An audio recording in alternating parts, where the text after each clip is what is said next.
बिस्मिल्लाह। ये लड़के के यहाँ जो है ये गदूद जो है ना इतने मोटे मोटे हो गए हैं। करीब ला के लो थोड़ा, ये देखो ये गदूद सबर करो, ये इतने मोटे मोटे हो गए हैं। इसको खाने के लिए तकलीफ हो रही है, रो रहा है। मुँह खोलो, अभी ज़बान बाहर निकालो, अभी निकालो। ये देखो ये इसके हलक पूरा बंद हो गया है, इसका हलक पूरा इसका बंद हो गया है। इंशाअल्लाह ताला अब हम सूजोक के ज़रिए इसका इलाज करेंगे।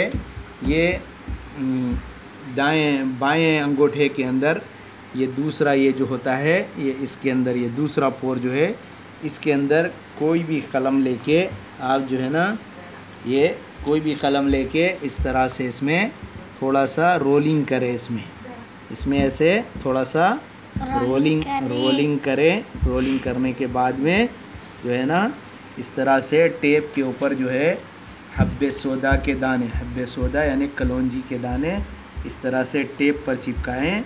और फिर इसके बाद में इस टेप को, ये दानों को इस जगह पर इस तरह से बांध दें, इस तरह से बांध दें। और इसको जो है 12 घंटे तक इसको इस तरह से बांधे रखें।